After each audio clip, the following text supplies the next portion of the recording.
শ্রদ্ধা করে কোনো চাওয়া আল্লাহর কাছে প্রয়োজন। মসজিদে ঢোকার আগে কোনো কিছু শ্রদ্ধা করে মসজিদে যায় নামাজে বসে আল্লাহর কাছে হাত তুলে শ্রদ্ধা উসিলায় আল্লাহর কাছে দোয়া চান। বুখারীতে হাদিস আছে, 3 ব্যক্তি পাহাড়ের গুহায় আটকে গিয়েছিল। বিশাল গুহার ভিতরে পাথর ঢুকে পড়েছিল। তখন তাদের ভিতর থেকে একজন বলেছিল, তোমাদের জীবনের নেক আমলগুলো স্মরণ করে আল্লাহর কাছে নাজাতের জন্য প্রার্থনা করো। নেক আমলের কারণে আল্লাহ রাব্বুল আলামিন আমাদের জন্য এই পাহাড়ের গুহা থেকে পাথর সরাই দিতে পারে। সুবহানাল্লাহ।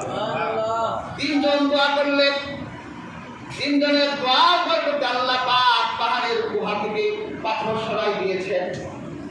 কাজেই হাজিরিন, দুনিয়ায় যদি উসিলা চান, আখিরাতেও যদি উসিলা চান, নেক আমল নিয়ে চান, আল্লাহ রাসূলকে উসিলা বানান অথবা বুজুর্গ আলেম মুত্তাকি পীর মাশায়েখদের কাছে গিয়ে উসিলা বানায় আল্লাহর কাছে চান। এই পদ্ধতিতে আল্লাহর কাছে উসিলা বানান 100% যায়। কিন্তু মাজারে বাজারে না, বট গাছতে না। যিনি মাজারে তিনি ঘুমিয়ে আছেন, তিনি নন। যিনি জীবিত পীর মাশায়েখ, তিনি আকাশে হাত তুলবে, উসিলা হবে, আমার আল্লাহ কবুল করে নিবে। সুবহানাল্লাহ। এরপর আল্লাহ পাক বলেন, ওয়াজ্জা